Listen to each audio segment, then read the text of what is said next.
Good morning and welcome to the Prescient Alternative Investments webinar.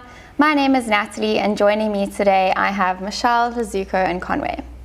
Today we will specifically focus on infrastructure assets, their role in our economy and their importance in an investment portfolio. Infrastructure assets are long-term real assets that have positive social and environmental impacts.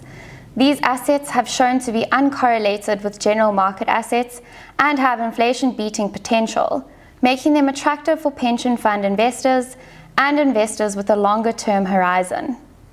These investments also tend to exhibit a lower risk profile than traditional asset classes, while presenting very attractive real returns. So the role of infrastructure in the developmental narrative has received a significant amount of attention over the last 40 years, with the macroeconomic effect of these assets being the predominant area of research.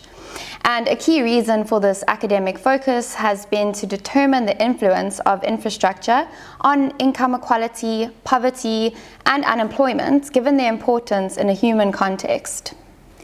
Let's start off by looking at a brief overview of Prescient's approach to responsible or sustainable investing. Michelle, as the chair of our ESG committee, could you please take us through this? Thank you, Natalie. So just to start off, the way we view responsible investing or sustainability is encompassing both the financial factors or assessment thereof and overlaying that, looking at qualitative factors, that being the E, S and G, the environmental, social and governance factors, and ultimately this helps us to assess these opportunities to be able to make investment decisions based on that, and ultimately to have a positive impact with the ultimate goal of having long-term sustainability. And I think one way, or the best way to rather do this, is to showcase this on our portal. So to demonstrate, Prescient looks at the ESG or responsible investing across three key segments, that being the corporate, our product offering, as well as investment process. So if we're looking at the first one, which we like to call the people leg, ultimately this is how we can showcase, or rather how we can be involved in discussions with industry bodies. For example, a CISA, where we have two representatives of our ESG committee, both on the Responsible Investing Forum as well as the Infrastructure Forum.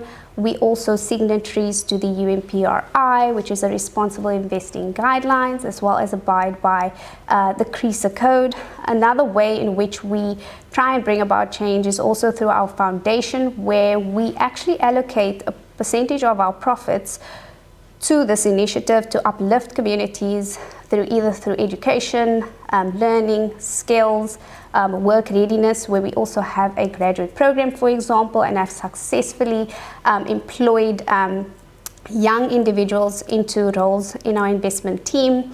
And then, of course, within our own staff as well, where we try to have skills development, supporting staff through their growth journey. And then we also embed this secondly in our investment process, and this is important because it's integrated throughout our investment decision-making process. And ultimately what that means is we have successfully been able to build an ESG in-house scorecard that looks at 62 metrics across the E, S and G that scores each investment opportunity or issuer, and ultimately we are able to perform a risk assessment based on this, ultimately leading to a probability of default. So by way of doing this, we take information that is disclosed by these issuers on the integrated reports, and we feed thousands of data into our portal that weights it accordingly. And importantly, we are sector cognizant. What that ultimately means is we actually look at a sector and weight it accordingly. For example, a banking or financial institution will have a different weighting across E, S and G relative to a mining company, which is more closer or have higher risk to the environmental pillar. So that's ultimately what we mean when we are sector cognizant. Having taken all of that into account, what we effectively want is to assess both on the financial aspect as well as the qualitative factors and incorporate an overall probability of default so that we can fairly assess the opportunity and price accordingly. Having said that, we also try and bring about change according to our proxy voting policy, and by way of voting in accordance to our policies and guiding for positive change. And then lastly, the focus area for today is our product offering, where we focus on clean energy as well as infrastructure debt, where we try and bring about positive change through these offerings and offering our clients inflation-beating returns. Thanks, Michelle. So you mentioned the product development pillar of the ESG approach, which incorporates our alternative funds. Could you perhaps give us a bit more detail on why we have these funds? Sure, thank you, Natalie. So just to take a step back, research has actually shown that within this asset class, this infrastructure asset class, it has actually shown that it has a low correlation to traditional asset classes, that being your equity as well as your bond asset classes, and has shown that there's a robust return profile with low volatility. That said, once you understand the model or the asset class, you can achieve a positive risk return profile.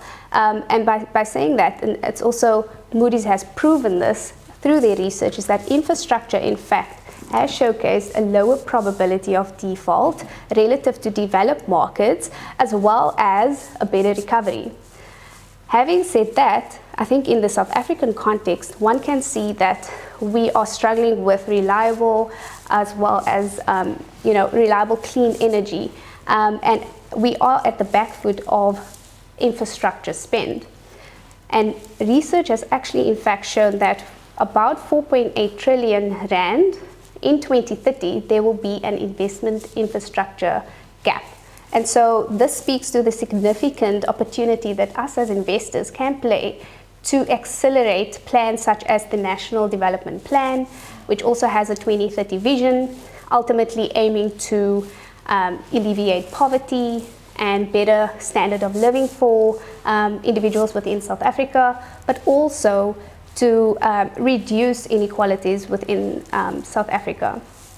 And then of course, there's a critical need for cleaner, more reliable energy. And so with these funds, we also are an active participant in the RE program, which is ultimately the Renewable Energy Program in South Africa, where we are key players and actually have participated throughout each round. And hence saying that these funds have ultimately, the purpose of it is to positively contribute to the economy, to stimulate long-term sustainability, but also economic growth, and ultimately to channel or direct funds into these projects to make not only a positive change, but also provide our investors or our clients with inflation-beating, uncorrelated returns over the long term. Thanks, Michelle. So Conway, we've seen many themes emerging around infrastructure and development. Can you take us through some of the key themes that you've identified in this space? So thanks, Natalie, and good morning to everyone.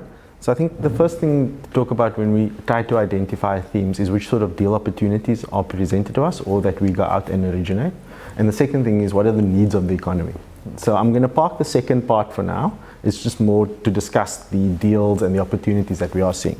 So I think the key thing for us is obviously infrastructure from an energy perspective, because we do need reliable and sustainable energy. We all live through blackouts, and at certain stages get to level 6, and then you are without electricity for up to 6 to 8 hours.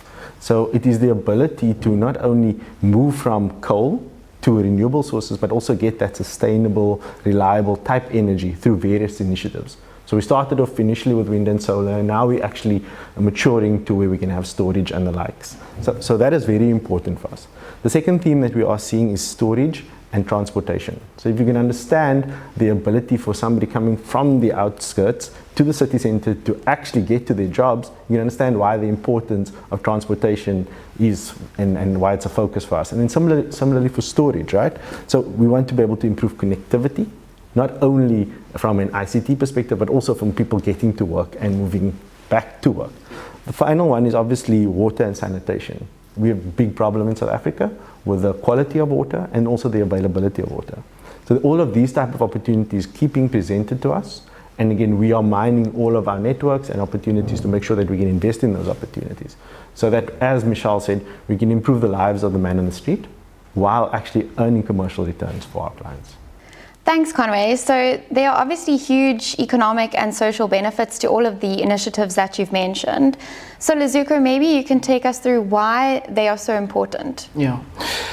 Thanks, Natalie, and good morning to everyone. I think maybe to add on what Conway, in terms of the themes, one of the key themes that has actually come through as part of the energy is that through development of renewable energy, which is obviously not concentrated in one area but very distributed across the country, there's a key theme has come through where there's actually a need to develop the grid capacity across these different areas to actually be able to evacuate all this energy from where it is generated across various areas in the country to where it is actually needed. So I think that is one of the key themes that is actually coming through. Now, coming through to your question in terms of why all of this is necessary, and I think for me, we've been talking about infrastructure development and how it actually helps, meets both the return profile of the investor on one side, but also the social impact, sustainable social impact on the other side. And I've got one or two examples that I think for me actually really drive it home. One of these is think of development of a shopping complex in Khayelitsha where there hasn't been any before. New shopping complex comes up, let's say 30 shops, 30 small shops, and maybe one or two anchors. 30 small shops hire roughly about 2 employees per person. That's 60 new jobs that were created, permanent jobs where there were none before.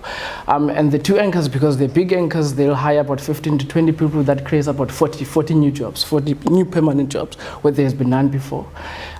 0 to 100 permanent jobs where there have been none before. Particularly, for the benefit of that community. Of course, we do have ability as funders, both debt and equity funders, to actually insist and impose that the guys that are actually hired when the construction of that shopping complex actually comes up are the guys that actually come from the community, once again benefiting that community.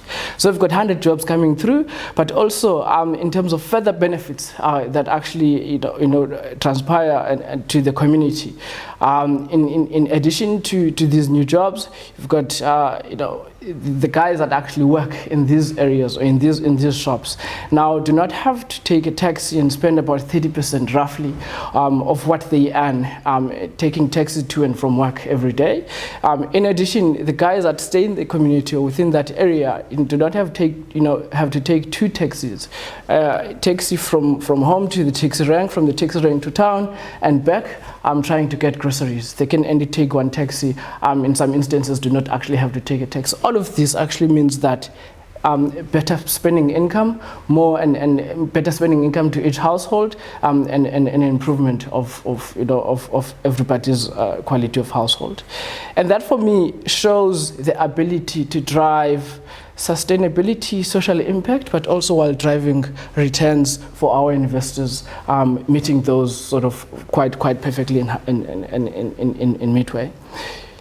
The other example, I came across, I think about a month or so ago, a LinkedIn post where a truck that actually delivers components and material to a farm got stuck, I think about 1-2 kilometers away from where it was actually meant to deliver the material, the components. And it was stuck there for 2 days. Now, what this meant, and this was because the road is a gravel and it had been raining. This is in the Eastern Cape, and it had been raining for, I think, for 2 or 3 continuous days in the Eastern Cape in that area.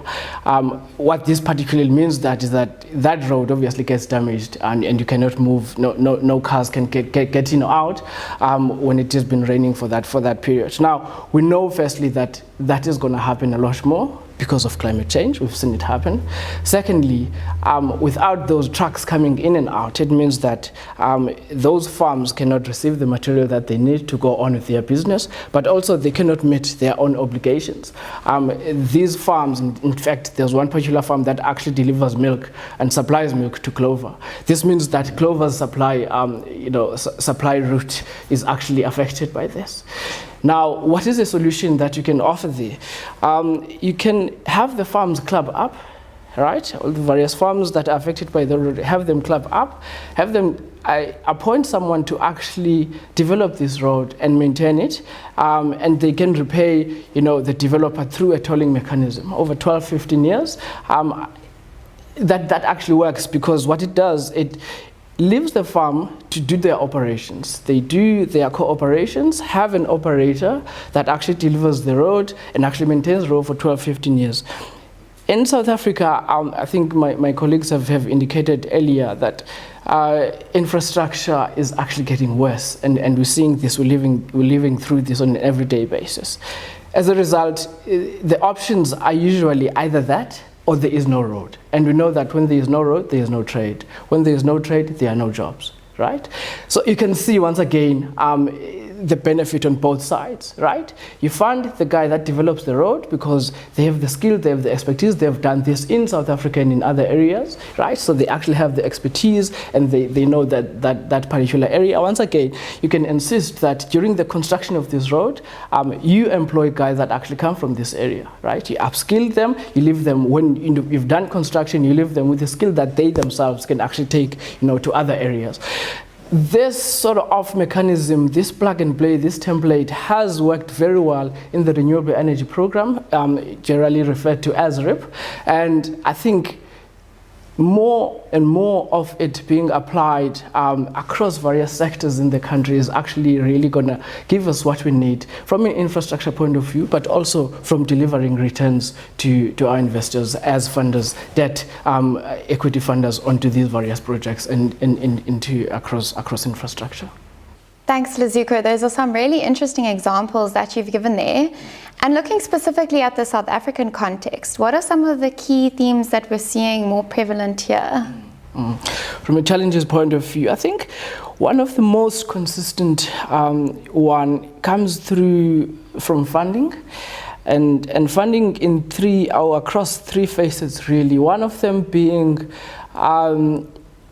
the funding mechanism itself. I think Conway and myself, see a lot of this and see it across various sectors, where it seems as though, in fact, it almost becomes very clear that, it generally, because infrastructure has historically been funded by the government, a lot of the funding houses, especially institutional players outside of banks, have not really done, funded infrastructure, especially on the size and scale that we really need to, if we are to close the gap that Michelle mentioned earlier.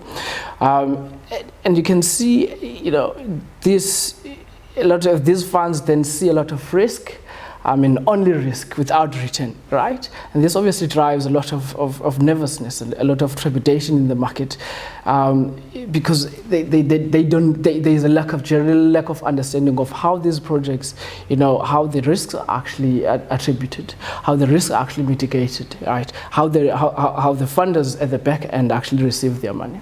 So that is one of the key challenges that is coming through. And I think the other facet of funding is just from a mechanism point of view, are the risks that come out of each project actually attributed to the correct expertise? I made an example earlier about where the truck got stuck, and I think one of the key things that came out for me is that you don't want the farmers now to start developing the road themselves. That is not their core job, right? You want a road developer that has the skill and the expertise to actually develop the road on behalf of the farmers. The road is delivered ultimately, and is delivered to the right standard, and it is maintained for 12, 15 years, whatever the period, right? So the risk of developing the road is actually attributed to the guys that actually have the skill and the expertise to do that. And you let the farmers continue with the core job, and the funding, the cash flow is then managed on the back end of that. So that's the second pillar of funding for me. And the third facet of funding is just the correct funding for the particular job, or for the particular project. And I say this because you will typically see funders wanting to to provide a debt facility that is repaid on a straight amortization basis over 12 years. Whereas the cash flows of the project on the other end, firstly, the project has to go into construction for a year, for 2 years, where it is actually not generating cash. And then the cash flows are driven, say, by the off-takers on the back end. And maybe there can be some seasonality there. As a result, you've got what the funders expect from a repayment point of view, but it doesn't match the actual cash flows of the projects themselves. So you've got that sort of mismatch, and obviously it's not going to work. So I think this kind of expertise really then needs to come in and say, actually, if you take a step back and let the project drive the cash flow, and you then analyze the risk of the cash flow as is of the project itself, look at the off-taker, look at the additional protection that is in place, and then try to bring all of that together into a project proposal, see what the pricing could be, and take it from there. I think that should be a good starting point for everyone who's trying to fund this project. And I think maybe what's also coming through also is corruption and a lack of governance. And this happens a lot where in the procurement space, you typically see overpricing, where there's government involved. If you want to procure a bottle of water, this is now moving away from infrastructure, but I think it does give the example. You want to procure a bottle of water, you'd go buy the bottle of water for 20 bucks, but because it's the government that is procuring, it is sold to the government at 60 bucks. And obviously that cannot sell, right? Because at the end of the day, on the back end of that, it's us, it's the consumer who actually have to repay that price at 60 bucks. Once again, I think this is a challenge that the REAP program, Renewable Energy Program, which Michelle mentioned, has actually come and showed that actually when this is managed properly, when you allocate the risk to the right people and it is mitigated appropriately, this can be managed. So the Renewable Energy Program has really done very well. I think it has attracted about 260 billion of private, private capital coming both from South Africa and from abroad into that particular program, showcasing really that we actually have the ability and the skill and the expertise when we work together, through these private public procurement schemes, funding schemes. When we actually work together, we can structure these projects and these programs properly. There's really a lot that you can do, and we can unlock a lot of value. So talking about the private sector has actually played a significant role in addressing infrastructure and developmental challenges in South Africa. So Conway, could you take us through the mechanisms that they've used to get involved in these initiatives? So I think I'm just going to take one step back and then just talk to what Michelle mentioned. We've got ailing infrastructure. We don't spend enough on infrastructure, and that is why Luzuko mentioned the example of the roads not being maintained and the likes. We also don't have sufficient infrastructure, right? So that is clearly known. So a lot of the initiatives that we invest in try to fund that or bridge that gap. For example, imagine somebody that's living in Tokai in Durbanville has clear or proper access to ICT, to Wi-Fi. Somebody in Khayelitsha might not. So the effect of taking infrastructure, whether it is ICT, housing, whether it is transport, whether it's roads, to the people, has a multiplier effect. And we know that the infrastructure spend needs to actually be increased. Funnily enough, if you look at just what's happening in China, for them to get the growth that they had achieved and are achieving, they had spent roughly 30% of their GDP on infrastructure. We should be doing that. Our emerging market peers should also have also been pushing towards that. We are currently at 14%. So again, if we don't increase the amount that we spend on infrastructure, these continued problems will just continue, if you want to call it that. So I think if you just look at the very nature of infrastructure, it's a physical asset, yes, but it's also a public asset. And with that being said, it's normally been the mandate of the state to provide that sort of infrastructure. But again, we all know the economic conditions or the headwinds that are facing us. And with that in mind, the actual fiscus doesn't have the ability to do that. So the private sector has to come in and play a bigger role. And that is what we are trying to do. So the question that you asked is, how does the private sector actually play a role? One is, firstly, the provision of finance. So looking at the risks, looking at the returns, seeing whether we want to invest in it or not, and also considering the impact. Maybe even institutionalizing certain of those businesses to get that improved governance or improved control environment. So you don't spend 60 Rand on a bottle of water, you spend 20 bucks. And you get value for money, because as Luzuko said, we ultimately, as the man on the street, would have to repay that. So again, one, provide financing in the appropriate manner, but then also educating the market. Because remember, we have funders behind us as well. And there are people that want to invest in infrastructure but just don't know why. So what we need to do is educate the market, and that is why we have webinars like this today to talk about risk, which Michelle mentioned. Like everyone thinks that infrastructure is this dark, very highly structured space. But actually, if you have a team that knows what they're doing and invests in these and has the experience and has the ability to call on other expertise, whether it's technical or legal, you can actually make a difference and invest in the appropriate manner.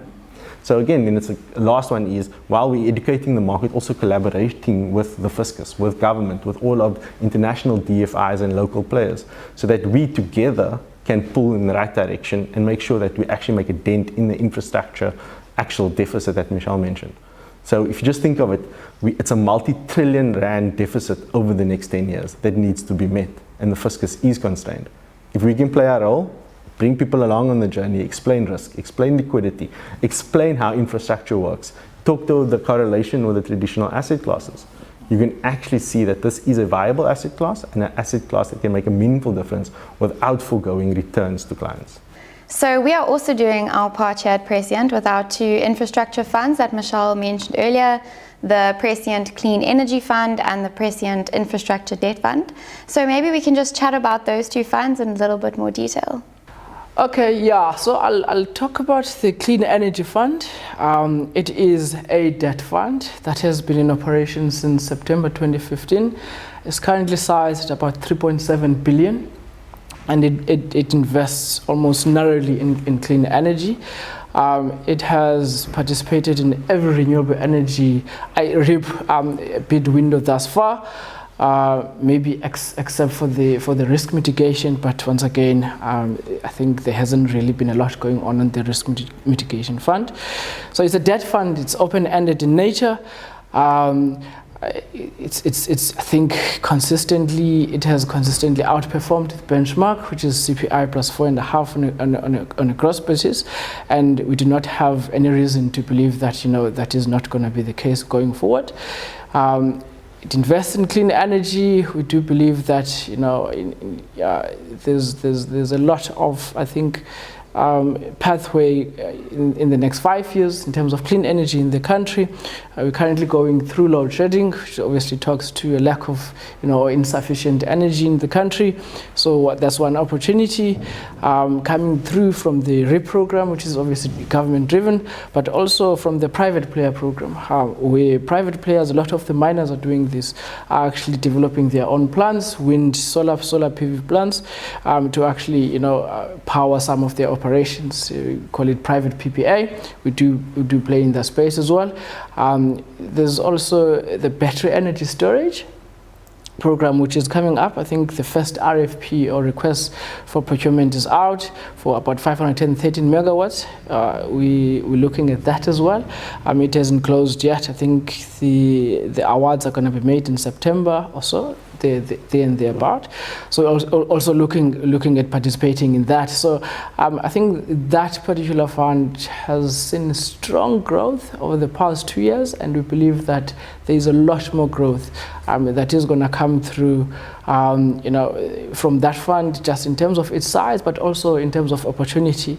I think as a country, we're looking to procure about 15 gigawatts of energy over the next 15 years, and obviously in line with our COP obligations, our intention is to try transition from high carbon to sort of low carbon energy, and this is where renewable energy comes in, and that is our product as Prescient, our participation in that. So we've participated across 31 projects, half of which I think at the moment are operational, half of which have just gone into construction, and obviously as we scale this project, this fund up, we'll start investing into more projects that are in construction in line with where the country is at.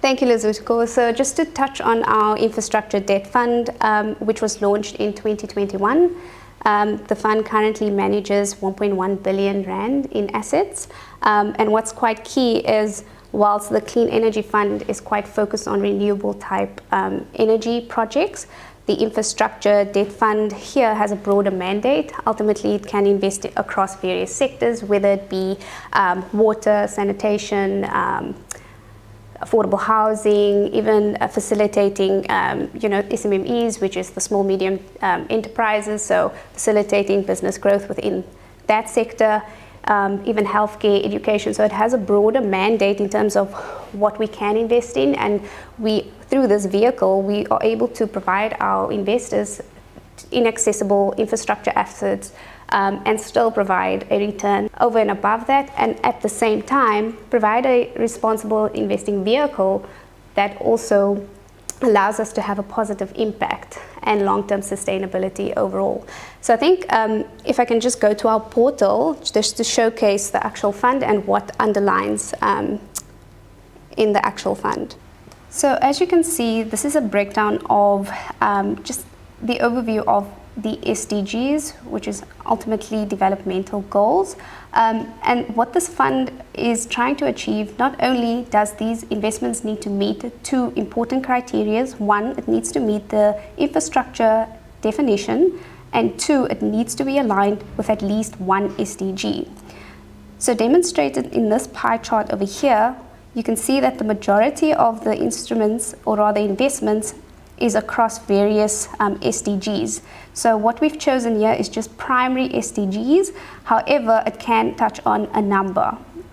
There are across the SDGs, there are 17, and we've chosen just the key ones. As you can see, bulk of the portfolio actually speaks to industry, innovation, infrastructure, affordable clean energy, decent work, economic growth. This all speaks to what we've been talking about earlier in bridging that gap.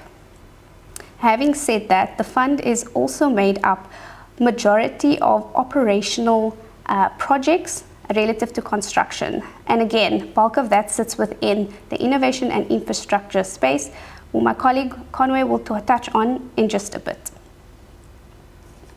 Moving on to the makeup of the actual investments, we can see that bulk of the type of investments sitting in this fund is actually made up of senior investments relative to mezzanine, or rather sub-debt instruments. That speaks to where we are within the waterfall of the risk spectrum, or rather cash flows of any given investment. So having said that, coming back to what the purpose of the fund is ultimately to drive infrastructure development within South Africa. And these are the key positive impacts that we try and achieve through channeling investments within the fund, is to improve access to markets, employment, reducing costs, and overall positive economic development and change.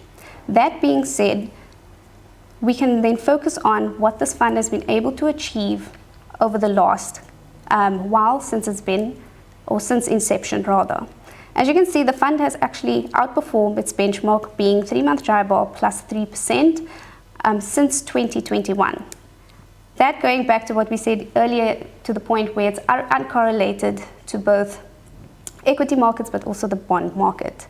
There are some really interesting projects that the funds are invested in, so I think it would be good if you guys could give us 1 or 2 examples of some of the deals you've closed over the last 6 to 12 months. Yeah, maybe we haven't closed this one in the last 6 to 12 months, but I thought it's very interesting and quite topical to actually talk about, particularly in the clean energy fund. You know, when you talk about clean energy, one of the shortcomings of clean energy is that it only generates power, you know, when the sun is up, or you know, when the wind is blowing, and therefore that it is inclement in nature. And so then there's one project called Redstone. It's developed by Aqua, and effectively what this project seeks to do really is to generate power and dispatch power during the day, but also for up to 12 hours after the sun has set. And how they actually achieve this is through, and this is going to be very sort of highly technical, and I'm an accountant, so I'm not going to be very technical, but it's really achieved through, I think, 2 key sort of components of the project. You've got this array of mirrors, specifically designed mirrors. I think there's about 500, 800 of them. around. And all they seek to do really is to really reflect the heat of the sun onto this tower. There's a 210-meter tower. There's a generator right on top. What this generator does is it heats this kind of specifically designed kind of salt called molten salt, which actually is able to hold heat for long periods of time. So this sort of combined heat then that's reflected by these mirrors onto the generator can actually heat that molten salt to up to 560 degrees Celsius. And what this plant does is half of it actually generates power during the day and it dispatches it onto the grid. Half of it is actually stored in this heat, in this, in this specifically designed salt, and it is stored so that when the sun sets, it is able to actually, still be able to generate and, dispatch power onto the grid for up to 12 hours after that. What this actually seeks to do is to say, actually, renewable energy is able to do both, generate power, when the sun is up, when the wind is blowing, but also, when the sun has set. So it does that. So we found that very interesting, obviously at very good returns to the fund itself. But also, that particular plant has employed, it has a construction period of about 3 years, and it has employed about 972 people. And I think that's quite a large number of employment, especially within the South African context. And these people, a lot of them obviously come from the community in which this project is actually located. So I thought that was very, very good to highlight that, yes, of course, renewable energy has its shortcomings, but technology is actually advancing, and we're moving forward with the basis of low carbon, and we're saying, no, we can actually do more and really try provide a solution that talks to the needs of the country's power during the day and after the sun has set. Cool. Then just a interesting deal that Michelle and I worked on recently. It is a tower deal that actually takes ICT or connectivity to not only the metropolitans but into the deep rural areas as well.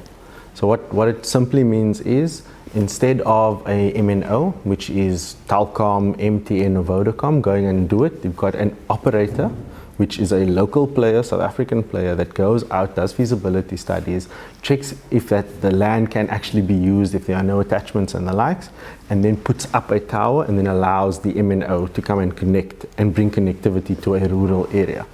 And I think the great part of it is for us is that, one, we've got the cash flows. We know as soon as people start using the internet, it's very sticky. So there's a nice annuity type revenue that comes to repay us on the debt side, but importantly then the impact that it creates. So there was a recent survey that was shown to us, and it says, when we do an assessment of a specific area, what are people actually going to use that connectivity for? Because obviously you can take a tower to there and people can scroll on YouTube and do all sort of things that aren't actually value accretive from an economic perspective.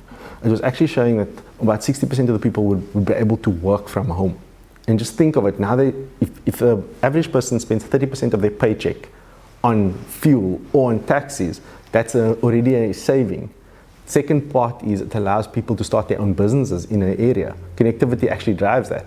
And the third thing is allowing a child to actually do education from home, whether it is after school or during school hours, in one way or the other, and then actually have the same educational opportunities that somebody in the metropolitan city would have. So it was a nicely packaged deal. We put in a lot of T's and C's to make sure that that impact is actually shown and reported on, and that we're actually earning financial returns. So those are the type of projects that we do on the broader infra side. And again, it's not necessarily having the government underpin, but importantly, it has an impact that we as a private sector can make that the government would generally make. So win-win for both.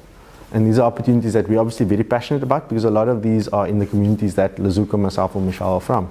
So again, the deal that we've seen, another one is in Mitchell's Plain and Blue Downs, which is just down the road. It creates additional capacity in that area. Again, the work from home, the studying and all of those type of positives, but it creates jobs, because it's only local players that are actually going out and putting out those towers. And then you have the MNOs that come in as well with their teams to do it on top of it. And we earn commercial returns. So again, you can understand well considered, well structured. We understand the risks, the technicals of it as well, and we package it into a proper project that has a tangible economic and social benefit. So this is the type of things that we want to do through our funds, and it has to actually meet these SDGs. Funnily enough, SDG 9, and specifically 9.1 to 9.4 is what Michelle just showed, is the one that this fund actually drives, and that is bringing infrastructure to the masses, improving infrastructure for the people, bringing connectivity and all of those type of things, even from a transport and from a Wi-Fi or from an internet perspective to the people. And that is what this fund wants to do. Importantly, we've deployed between the two funds just over 4 billion over the last year and a half, and we have a pipeline of the equivalent amount. So I think you can see there are lots of opportunities for us to invest and deploy capital in a responsible manner, and then at the same time earn those returns and make a meaningful impact.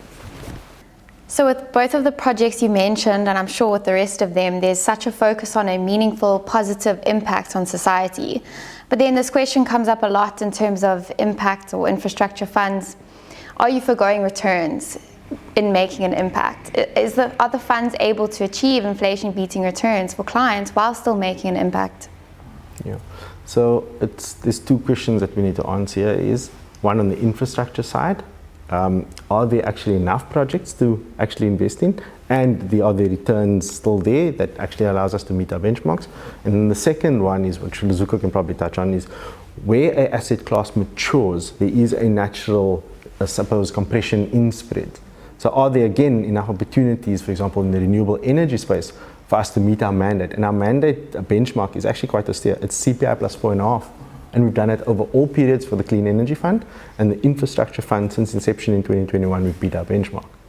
So again, it all depends on how you structure the opportunities, again, where you take risk and when you take risk. So we're not scared to get our boots dirty and take on construction risk. Again, the nice part of our Renewable Energy Fund, it's a very mature fund. And most of the assets that we have had are actually construction that moved to operational, and now we can take more construction type risk, which again allows you to get a bump in actual yields. We can also do MES type funding. So again, you don't get the senior rates, you're taking a little bit of extra risk, but you have a diversified portfolio that allows you to do it. On the infrastructure side, again, while we're looking at a JIBOR plus 3, our returns are actually very equivalent to what we have on the clean energy side because of when we take risk and where we take risk. Like for example, on that ICT opportunity, the tower opportunity, we are taking first risk. We've structured it in a manner that we have not enough security and collateral should there be any sort of issues. But again, we're taking first risk, so then we're getting decent yields. And our yields look to be very, very competitive. And again, our pipeline, if you're looking at the weighted average yields across both funds, talk to us being able to leverage this fund and maintain the performance that we've delivered over the last 8 years on the first fund. Thanks, Conway. Thanks, Luzuko, and thanks, Michelle. Very insightful discussion today. And thank you all for joining us. We will now take some questions. Good morning again, and thank you for joining us, and thanks for sending through your questions. We'll just jump straight in. So our first question we have today is, as a retail investor, how can we access these funds? Sure, thanks, Natalie. I think as a retail investor, if you invested into the Prescient Income Provider Fund or the Prescient Balanced Fund, you already have exposure into these funds through the 5%, between 4% and 5% limitations, which are obviously allowed in terms of Regulation 28. So if you invested into those funds, you already are into the income provider and the balance fund, you already are invested into these infrastructure funds, and your funds already helping make a difference, a sustainable difference in the country. And adding a great return to it at the same absolutely. time. Yeah, Thanks, Luzuko. Okay, our next question. It seems like some of these infrastructure services should fall to the government as part of their basic service delivery. So how are you making profits for clients by investing in this? Yeah, I think that's a good question, and it really talks to, I think, a sort of constant theme that comes through, and that suggests that it seems the private sector seems to be taking a forward step, or taking a lead at least, in terms of investing in infrastructure in the country, and moving away from, I guess, the understanding or the narrative that only the government should be investing in infrastructure. and that is quite necessary, because I think we all live in South Africa. We live through potholes.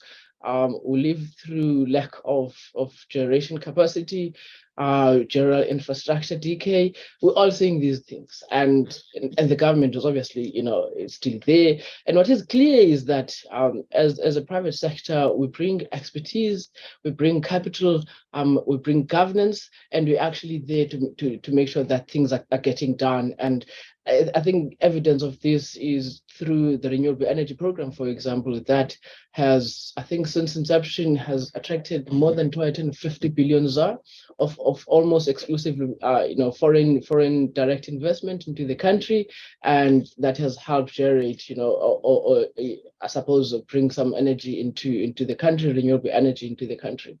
And that is exactly the theme that we need going forward. That, I think the private sector, now that we actually have the expertise, we have the skill, and we have the capital that, is actually needed to get our infrastructure out. We should be rolling up our sleeves and getting things done. Michelle mentioned earlier that I think in terms of our investment into infrastructure as a percentage of GDP, that percentage is at between 12 and 13%.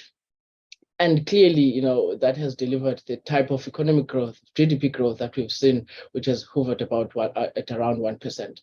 And to really see economic growth that is meaningful, that will be able to create the number and the type of jobs that we actually need, we need that investment in infrastructure at about 30%. And clearly the government's coffers, are drying up. We all know that, and we're all aware of that. And we're saying there is capital available actually to invest into infrastructure, to the extent that there is skill, to the extent that, infrastructure is actually going to be delivered to the expected standard. And that is what we're doing through these funds, saying that I think, now is the time to actually get ourselves involved and move away from, expecting the government to actually roll out infrastructure, because this clearly is not going to happen. And we live through what exactly that means for our country. Great, thanks. So there's just two questions here that I'm going to lump together. So first part, what are the key challenges in investing in alternative investments? And then secondly, how are the potential risks mitigated through your asset selection? Do you want to take this one? Yeah, thanks, Natalie. So I think just to start off, I think there's a lot of, misunderstanding with regards to the asset class. It is a complex one. It does require, the level of expertise. And I think our team is well balanced in that respect. And then, of course, with these type of assets, it's obviously higher risk, right? And naturally, so you'd require a higher rate of return. And so it comes down to understanding the actual projects, understanding the investments that you're getting into with. And I think the other risk is transparency. So obviously the level of information that you have access to compared to a listed counterparty that is on the JSE, in the news, so access to information. However, I think that is a misconception in the sense that, as deal structuring team, we actually close the information with management. We sit around the table, we ask the necessary questions, we want to understand the business, and ultimately structure it in a way that can be mitigated in terms from a risk perspective, understanding the information flow that we need, whether it be putting security reporting perspective, covenants in place, financial reporting. Those are the type of things that we ask for and negotiate upfront in order to mitigate those risks. The other misconception is liquidity, lack of liquidity in these investments. Yes, these are long-term investments. However, I think it comes down to what we do well, and that is to diversify our portfolio across not only sectors, but also across different types of instruments, that being, a combination of different assets, whether it be ones that are a lot more liquid versus ones that require a longer tenor in the portfolio. I think what is quite key in the mitigation of these risks is ultimately we have a team that is well balanced from an experience point of view, but also a skill set. So, we have about on average more than 10 years worth of experience across the team that has been around for a long time in terms of deal structuring, across various sectors. And so we've seen a lot of these, what could go wrong and what can go right ultimately. And like we showcased earlier, I mean, the fund's performance ultimately speaks for itself. And that speaks to the level of commitment that we have as a team, but also in terms of our expertise. And I think what we do well is also if there's questions that we can't answer, we'll get in the necessary expertise to understand what it is that we're going into, so that we can put mechanisms in place in order to mitigate those risks. And ultimately, what we're trying to do is also to partner with these underlying issuers, in the sense that we like to see them progress, and ultimately that leads to sustainability and profitability, but also economic growth, but at the same time do positive impact in the long run. Yeah, I think maybe to add there, Michelle, we do not claim to be, to have the technical expertise.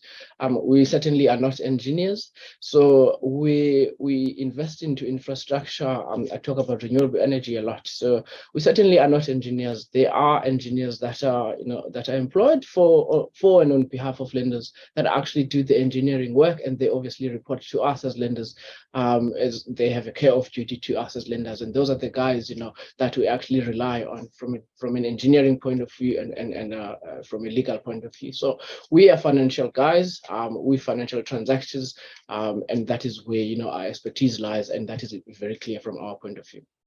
And I think maybe there's a bit of the question, initial question that I possibly missed in terms of how does investing into infrastructure actually generate returns for our clients. And I think one can see this through our two infrastructure offerings. The Clean Energy Fund, for example, which is a fund that has been operational since 2015, has consistently delivered yields above 11%.